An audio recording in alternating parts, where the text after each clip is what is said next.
kriteeriumid on praegu seatud sellised, et nii nagu me vana aastal arutasime, et ega mingist vahepealsest variandist siin välja ei tule, et tuleb teha selline ettepanek, et alustada läbirääkimisi Võrumaa kõigi omavalitsused. Ma võtan maaomavalitsustega. Kaardi peal võib joonistada, aga tegelikult elus meie suund on ikkagi Võru suunas. No ma ei kujuta küll hästi ette kahte omavalitsust. Üks omavalitsus on Võru linn ja teine omavalitsus on selline, kus tõmbekeskuseks on Võru linn, siis teine omavalitsus siis. Kui vaadata nüüd seda 20 aasta jooksul seda Võru linna käitumist, et ta on ühisasja ajamine, et ta on 3 korda omavalitsusliitu astunud ja liidust välja astunud ja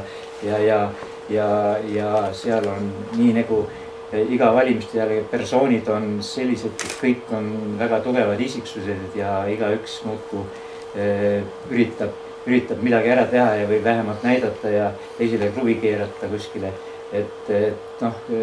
Ja praegu ka paistab niiviisi, et kolmapäeva tagasi üritusel ei olnud, et mina arvan küll, et sellega ei juhtu midagi. Neil on tõesti niivõrd spetsiifilised.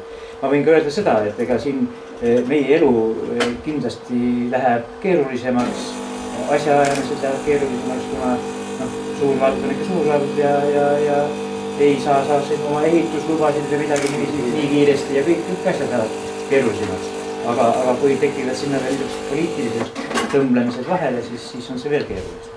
Hetkel on võib-olla emotsionaalselt selline lahendus võib-olla isegi kõige parem, aga puht majanduslikult ja pikema perspektiivi peale mõelda on see täiesti mõttetu. Eraldi omavalitsusi moodustada, sest neid spetsiifilisi probleeme on Võrus ja on ka Mõnistes. Neid spetsiifilisi probleeme on kindlasti lihtsam lahendada siis, kui on üks omavalitsus, sest efektiivsemad lahendused tulevad kindlasti siis. Ja tekivad ka siin need poliitilised intriigid.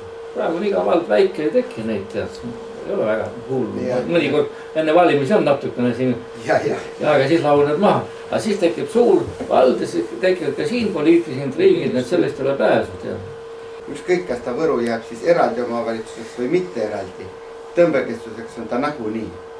Ja siis tekib neid probleeme, kuidas sa seal nüüd bussi, siis tuleb see, et Võru linn ei taha Haani jälle raha elada, nagu praegust on. Siis ei taha bussiliinidele eraldada, et kes siis siit sõida. Ja tuleb uus omavalitsus ja tahab riik seadust vastu võtta, et seal, kus tööl käid, sinna läheb ka tulumaks. Siis tekib sellel pinnal, siis on seal muusikakool, siis on seal spordikool, mis siis omavahel on vaja suhelda. Selle peale on lihtsalt vaja mõttetud energiat kulutada. Kui ta oleks üks omavalitsus, siis selle peale, nende vaidluste, see sama aeg juba, mis selle peale kulub ja selle süsteemi väljamõtlemise peale kulub, see mõttetu energia kulutamine. Võrumaal oleks lihtsam ikkagi üks. Võru vallavanem küsis, et kas Mõnistes raamatukogu on, staadion on, aga siis on ju teenus hea. Tähendab, mis asi see hea teenus on? Kas see hea teenus on see, et meie lapsed peavad hakkama 50 kilomeetrit kooli sõitma? Või see on, et nad on siin. Et tegelikult on see 20 aastat on seda haldusreformi aetud ja kogu aeg see mõte on ikka üks.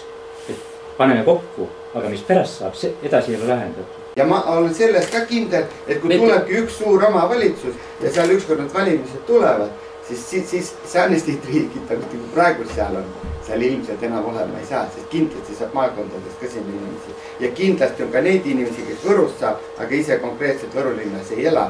Ja kõik otsused ainult linna kasuks kindlasti sealt tulema ei hakka. Pole seda, et need ei ole teistud, vaid me teeme ütlema seda, et nii on kõige parem lahendus, et saada üks omavalitsus. Ja kui nemad arvavad, et nemad targemad on, astugu kõrval. Meil on Võrus paar aastat tagasi Ansipiga kohtud, siis Ansip ütles selle reformi kohta niimoodi, et nagu praegu väikses omavalitsuses on vähe spetsialiste, üks vaatab, et see asi on veidi nihu, läheb organiseerib selle nagu ära ja see asi laheneb ja on tehtud. Aga kui tekib suur omavalitsus, siis öeldakse, oi, kurat, see on keskuse spetsialist, kes selle asja ära teeb ja siis helistatakse ja too uurib ja tuleb kohale, vaatab ja see asi venib ja keegi liiguta ja asjad ise enamasti ei toimi. Ja ta ütles, et selle tõttu see suured üksused ei ole õiged, et väiksed üksused asjad lähevad iseenesest palju odavamalt. teeme hääletuse ära. teeme hääletuse ära, paneme Võru linna juurde eelnõusse. Et Suur Võrumaa. Noh, ajalooline hetk. Kes on selle poolt? Et haldusreformi käigus tekiks üks Suur Võrumaa. Oma käega märkund. Kohal olijad kõik. Aitäh!